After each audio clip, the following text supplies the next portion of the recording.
Bonjour à tous, donc nous concluons cette série concernant la Shemitah avec le sujet de la Shemitah Ksafim, l'annulation des dettes qui survient donc lors de l'année de la Shemitah. Alors comme on l'a vu dans notre première vidéo de la série de la Shemitah Ksafim est mentionnée dans le Sefer Devarim, dans la paracha de Re'eh. Du fait que cette mitzvah n'est pas liée à la terre, eh bien elle se pratique partout, même en Chutz La'aretz. Ça veut dire que même en Chutz La'aretz, on devrait annuler les dettes lorsqu'arrive l'année de la Shemitah. Et le Shulchan Aruch d'ailleurs en traite dans la section Choshen Mishpat, donc dans le chapitre 67, Samer Zayin, et il faut noter que pendant des siècles, le seul lien qu'avait le Klal Israël, le peuple d'Israël en général, avec la Shemitah, c'était bien la Shemitah de Ksafim, c'est l'annulation des dettes donc, de l'année de la Shemitah, et son corollaire, institué par Hillel Azaken, qui est la rédaction du Prosboul, qu'il avait institué, comme on va le voir, pour éviter que les dettes ne s'annulent. Alors le Rambam, Maïmonide, donc, contre 3 mitzvot dans ce passage concernant la Shemitah de Ksafim. Tout d'abord, l'obligation d'annuler toute dette à la 7e année. Et ce que tu auras chez ton frère, donc toute dette, tu retireras ta main, c'est ce qu'on appelle la tashmet yadecha, tu retireras ta main, c'est de là que vient la formule, donc Shemitah Ksafim, l'annulation de l'argent. L'interdiction, enfin en deuxième mitzvah, donc comptée par Maïmonide, l'interdiction d'exiger le remboursement de la dette auprès du débiteur, loigos et re'eu vet achiv, donc il ne saisira pas, il ne viendra pas comme un créancier exiger son remboursement auprès de son prochain ou de son frère, et enfin l'interdiction de se retenir de prêter de l'argent à l'approche de la Shemitah. Ishamer lecha ça veut dire ne te retiens pas de prêter de l'argent à l'approche de la Shemitah par crainte de voir la créance s'annuler. Donc ça veut dire qu'il faut prêter, même en sachant pertinemment qu'on risque de ne jamais retrouver l'argent qui a été prêté. Ça veut dire que malgré le fait que la Shemitah va annuler ma créance, je dois quand même être bien disposé à l'égard de mon frère, de mon prochain, et lui accorder ce prêt, même si je ne suis pas sûr qu'il fera l'effort de me rembourser après la Shemitah. Alors le Rambam pense que c'est une façon de soutenir les pauvres et les moins favorisés, donc c'est un intérêt social, l'annulation des dettes au moment de la Shemitah. Le Sefer HaChinuch, il voit un entraînement à la bienveillance et à la générosité, une façon de s'éloigner aussi de la cupidité et éventuellement même du vol. Et le Rav Avraham Yitzhak Cohen-Cook, lui, il voit dans cette annulation des dettes une forme de libération d'une certaine servitude, parce que quand on doit de l'argent à quelqu'un, eh bien on dit dans la Gemara, Eved lové, les ishmalvé, le lové, l'emprunteur, le débiteur, est esclave en quelque sorte du malvé, du créancier, et donc la Shemitah c'est une forme donc de rédemption d'une certaine dépendance vis-à-vis à l'égard des puissants. Alors quand est-ce que cette dette elle est censée s'annuler? Au début de la Shemitah, au milieu de la Shemitah, à la fin de la Shemitah? Eh bien le verset dit Miketz Sheva Shanim Ta'aseh Shemitah. À la fin de ces 7 ans, tu feras la Shemitah. Et c'est là-bas que l'on parle donc de la Shemitah de Ksafim. Et qu'est-ce que ça veut dire à la fin de 7 ans? Au bout de ce cycle où tu atteins enfin l'année de la Shemitah, ou à la fin des 7 années de Shemitah, et donc à la fin de la 7e année? Eh bien, il y a un débat, bien sûr, entre les commentateurs, entre le Ibn Ezra notamment et le Ramban Nachmanide, sur le sens du mot Miketz. D'après le Ibn Ezra, quand on dit Miketz, ça veut dire à la fin du cycle, lorsque vient l'année de la Shemitah. Ce qui signifierait que dès le début de l'année de la Shemitah, les dettes sont annulées. Et d'après le Ramban Nachmanide, quand on dit Miketz, on veut dire véritablement au bout de la 7e année. C'est une fois que la 7e année est passée, donc aux dernières minutes, au dernier instant de l'année de la Shemitah ou au premier instant de l'année suivante, ça aussi c'est un débat, eh bien c'est à ce moment-là que les dettes sont annulées. Donc il y a plusieurs façons de comprendre parmi les Rishonim. Il y a aussi la position du Roche qui estime que la dette est annulée à la fin de la Shemitah, mais que pendant toute l'année de la Shemitah, on n'a pas le droit d'exiger de remboursement. Donc il y a diverses positions. En tout cas, pour la Mishnah et pour les Tanaïm, c'est clair que l'annulation de la dette, c'est vraiment à la fin de l'année de la Shemitah. Miketz Sheva Shanim Ta'aseh Shemitah. Donc encore une fois, il y a un débat si c'est exactement la fin de la 7e année ou le début de la 8e année. Donc il y a effectivement quelques conséquences minimes sur éventuellement la datation du Prose Bowl, ou etc. Ou encore d'autres situations très spécifiques où ça peut changer quelque chose. Est-ce que si la dette est annulée, l'emprunteur peut malgré tout rendre l'argent qu'il a emprunté avant le début de la 8e année? Eh bien, on dit dans Masechet Shvit, donc à la fin du traité de Mishnah qui parle de la Shemitah, que celui qui rend l'argent alors que la dette a été annulée, Ruach Chachamim Nocha Hemenu. Les Chachamim voient cela avec bienveillance, voient cela d'un bon œil. C'est une bonne chose pour le débiteur de rendre malgré tout sa dette. C'est une preuve de droiture et de bienséance. Donc c'est quelqu'un qui tient sa parole aussi, de la même manière que celui qui tient sa parole, Ruach Chachamim Nocha Hemenu, même quand la halacha lui donne le droit de ne pas tenir cette parole-là, eh bien là aussi, Ruach Chachamim Nocha Hemenu, quand il rend, même si, selon la stricte loi, selon la stricte halakha, la dette a été annulée. Alors, ce qui convient de préciser, c'est que même si le débiteur rend l'argent, le créancier a le devoir de préciser verbalement Meshamet Ani. Il doit le dire de façon à ce que la Shemitah se réalise au moins par la parole, parce qu'on dit dans le pasuk Veze Devar HaShemitah. Voici la chose de la Shemitah, ou si on devait traduire d'une autre manière, Veze Devar HaShemitah, voici la parole de la Shemitah. C'est-à-dire que la Shemitah de l'argent doit être au moins réalisée par la parole. Autrement dit, le débiteur vient et veut rembourser sa dette, le créancier doit lui dire Meshamet Ani, j'annule cette dette, et le débiteur doit dire Afal Pichen, malgré cela, j'ai envie de te rendre l'argent, et s'il fait cela, eh bien, Ruach Chachamim Nocha Hemenu. Ce qui est intéressant, c'est que les Chachamim disent que le créancier a le droit de dire Meshamet Ani par la parole, tout en tendant la main pour recevoir l'argent de son emprunteur. Donc ça veut dire que la parole et l'acte peuvent être en décalé à partir du moment où la Shemitah était respectée par la parole. Alors, qu'est-ce que c'est le Prose Bowl qui doit être rédigé avant la fin de l'année de la Shemitah? Alors, comme on l'a vu, c'est interdit de refuser un prêt. C'est la 3e mitzvah qui a recensé le Rambam.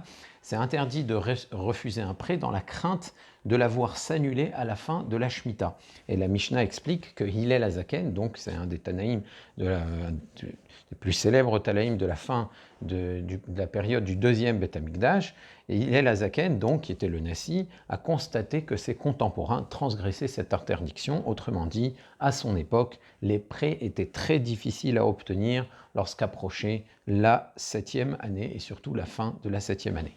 Donc il s'est dit, pour ne pas que mes contemporains transgressent cette interdiction et pour que les défavorisés puissent toujours obtenir des prêts, il s'est appuyé sur le principe de Moser Shtarotav le Beddin.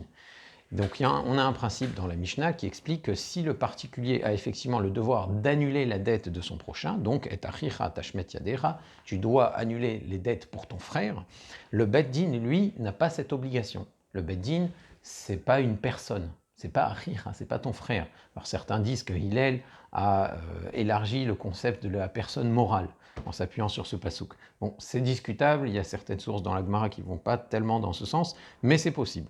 Donc en confiant ces shtarot, ces reconnaissances de dette, ces documents-là au Bet Din, un tribunal, eh bien le créancier peut continuer à percevoir son argent puisque le tribunal, le Bet Din ayant mis la main sur ces créances, sur ces shtarot, sur ces documents, eh bien il est devenu partie prenante dans la dette et lui n'est pas achicha, comme on l'a dit, il n'est pas ton frère, et par conséquent la dette peut être maintenue même après l'année de la Shemitah. Donc ce que Hillel Azaken a fait en créant le Prose Bowl, c'est qu'il a étendu la pratique de Moser Shtarotav le Beddin, de confier ses shtarot au Beddin. Alors, le Rav Rizda, dans Masechet Gittin, explique que le mot Prose Bowl, ça veut dire prose, bouli, obouti, une institution, un arrangement, une takana, pour les riches comme les pauvres. Bouler, c'est les pauvres, et bouter, c'est les riches. Qu'est-ce que ça veut dire? Ça veut dire que c'est un moyen pour que les pauvres puissent trouver de quoi emprunter et pour que les riches puissent prêter sans se soucier de la Shemitah. Prose, bolé, obouti. Donc, le créancier confie au Beddin, qu'est-ce que c'est un prose bowl? C'est une déclaration devant un Beddin, devant 3 personnes, devant 3 dayanim, que le créancier confie au Beddin qui pourra percevoir le règlement de ses créances quand il le désire. Sous-entendu, même une fois que la Shemitah est passée. Alors le prosbol, il a l'avantage d'empêcher l'annulation des dettes, même si les contrats, les shtarot, donc les reconnaissances de dettes, ne sont pas physiquement transmises au Beddin. D'accord ? Même si ces contrats ne sont pas transmis au Beddin, eh bien, la dette n'est pas annulée du fait que le prosbol a été rédigé. Alors la Gemara pose la question de savoir si la takana, si l'institution du prosbol est valable, même si la Shemitah a été midéoraïta, ou si Hillel n'a pu instituer le prosbol que parce que justement, de nos jours, et puis depuis la destruction du premier Beth Amikdash, la Shemitah ne serait qu'un dérabanan. Bon, en tout cas, de nos jours, c'est clair que le prosbol fonctionne, et comme on l'a dit, d'après la majorité décisionnaire, la Shemitah est un dérabanan, même si de nombreux poskim ont encouragé à ce que cette mitzvah soit renouvelée, parce que c'est une grande chance qu'on puisse le faire de nos jours. Bon. Selon le Shulchan Aruch, un prosbol ne peut être écrit que devant un Beddin Chashuv. Donc d'après Rav Yosef Karo, il faut avoir de véritables dayanim qui ont les connaissances précises des lois de la Shemitah, qui sont en mesure de traiter des dossiers de civil, etc., de droit. Et c'est seulement devant un tel Beddin qu'on peut rédiger un prosbol. Donc devant un Beddin qui compte de véritables dayanim. Alors, selon le Rama, le Rav Moshe Isserles, 3 personnes qui comprennent l'enjeu du prosboul suffisent. On n'a pas besoin de chercher de véritables dayanim. Et ce qu'il faut savoir, c'est que de nombreux décisionnaires, de nombreux rishonim sont d'accord avec le Rama, pensent comme le Rama, comme le Rav Moshe Isserles, et que Bedi Avad, on peut s'appuyer là-dessus, même dans la communauté séfarade, puisque ce que le Shulchan Aruch exige d'être devant un Bedin Chashuv n'est qu'un lechatrila, n'est qu'une exigence a priori. Si un tel Beddin n'est pas disponible, eh bien, on pourra se contenter de réunir 3 personnes qui comprennent un petit peu ce qu'est un prosboul et rédiger avec leur signature le prosboul. Donc le texte dit prosboul, c'est le suivant. Je sous-signais un tel, vous transmets à vous dayanim, un tel et un tel de telle ville, donc il faut bien préciser la ville, il faut bien préciser la date aussi, que toute créance que je possède, je pourrai le percevoir à tout moment que je voudrais. Donc c'est une traduction un peu libre de ce qui est rapporté par le Shulchan Aruch. Viennent ensuite les signatures des dayanim et bien sûr la signature du créancier. Alors le Chazon Ish, Rav Avraham Ishayahu Karelitz, était pointilleux lors de la rédaction du prosboul à se tenir debout devant les dayanim et à signer en toutes lettres. On ne peut pas se contenter de faire des abréviations et un simple symbole. Il faudrait rédiger en toutes lettres. Et bien sûr, évidemment, si on peut avoir affaire à un Beddin Chashuv, ce serait encore mieux, comme on l'a dit, au nom du Shulchan Aruch. Alors, s'il n'y a pas de Beddin Chashuv de disponible, s'il n'y a pas de Beddin de disponible, il y a aussi une autre possibilité qui est rapportée par les décisionnaires, c'est qu'on peut élaborer un prosboul en se tenant devant des témoins. C'est-à-dire qu'on va prendre 2 personnes qui sont cachères l'un et d'autre, bien sûr, et on déclare devant eux que l'on a envie de confier ses dettes à tel autre Beddin qui se situe dans telle autre ville. Par exemple, si on connaît un Beddin Chashuv à Yerushalayim, un Beddin Hagadol de Yerushalayim qui traite effectivement d'affaires civiles, on connaît les Dayanim qui actuellement siègent dans ce Beddin, eh bien, on doit les mentionner dans le prosboul. Et ça veut dire qu'il faut écrire la chose suivante. Je sous-signé un tel, donc créancier, déclare devant les témoins, déclare devant vous, témoins, que je voudrais confier toutes mes créances au grand Beddin qui siège à Yerushalayim, dont les Dayanim sont un tel et un tel, donc le nom des Rabbanim, le nom des Dayanim qui siègent dans ce Beddin, et que je pourrais par conséquent récupérer mes créances au moment où je le voudrais. Et donc à ce moment-là, on fait signer les témoins. On fait signer les témoins ensuite. Alors, si on choisit des témoins et qu'on ne choisit pas des dayanim, il faut faire attention à ce que les témoins ne soient pas des personnes proches, ni du créancier, ni du débiteur.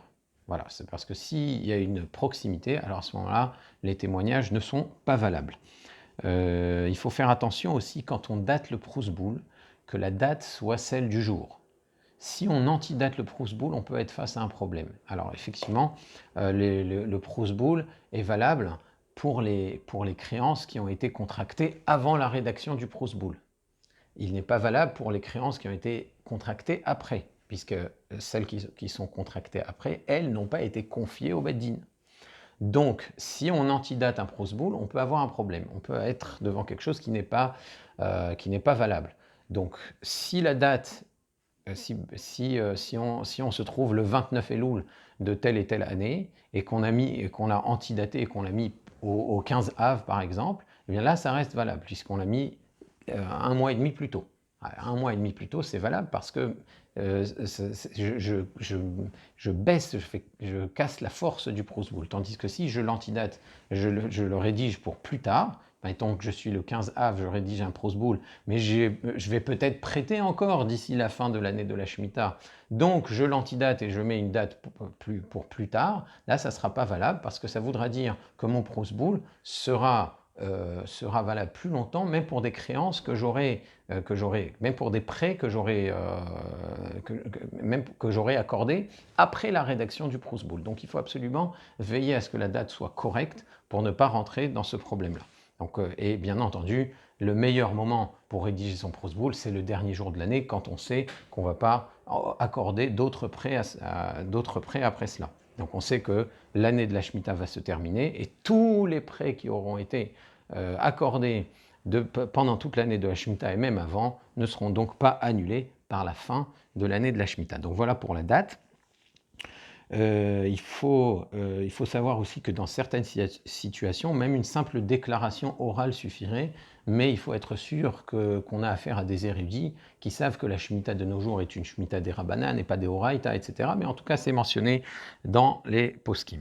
Il y a aussi une autre notion que la Mishnah rapporte à propos du Proust-Boule, donc la Mishnah dans Masechet Shvi'it, c'est qu'un Proust-Boule ne peut être rédigé que par un créancier qui possède un bien foncier. Alors, ça veut dire qu'il faut qu'il y ait un terrain, il faut qu'il possède un terrain. Alors, dans certaines situations, on fait acquérir au créancier un terrain pour qu'il puisse rédiger ce Proust-Boule, mais de nos jours, on fait moins attention à cela parce que ce qu'il faut savoir, c'est que quand on dit qu'il possède un terrain, il ne faut pas en être nécessairement propriétaire. Même si on est simplement locataire d'un terrain, si je loue un appartement, je loue l'appartement dans lequel je vis, on peut dire que j'ai sous ma juridiction, j'ai dans ma possession, entre guillemets, un bien foncier. Je profite d'un bien foncier, il m'est confié, grâce à cette location-là. Donc je peux, sur la base de cette location, rédiger un Proust-Boule. Plus encore, même si j'emprunte un terrain, même si on me laisse vivre quelque part, alors je peux m'appuyer sur ce bien emprunté, qui est donc dont je profite, pour pouvoir rédiger le Proust-Boule. Ça veut dire que même un jeune étudiant, même une jeune étudiante qui a une chambre, qui lui est accordée même à titre gracieux, peut s'appuyer là-dessus pour pouvoir rédiger son Proust-Boule. Donc n'importe qui peut rédiger un Proust-Boule à la fin de l'année de la Shemitah parce que c'est très rare qu'on n'ait pas du tout de biens à disposition, sauf un SDF, un sans domicile fixe. À ce moment-là, il va falloir penser à un moyen de faire en sorte qu'il ait un terrain à sa disposition au moment où il rédige le Proust-Boule, de façon à ce que le Proust-Boule soit valable.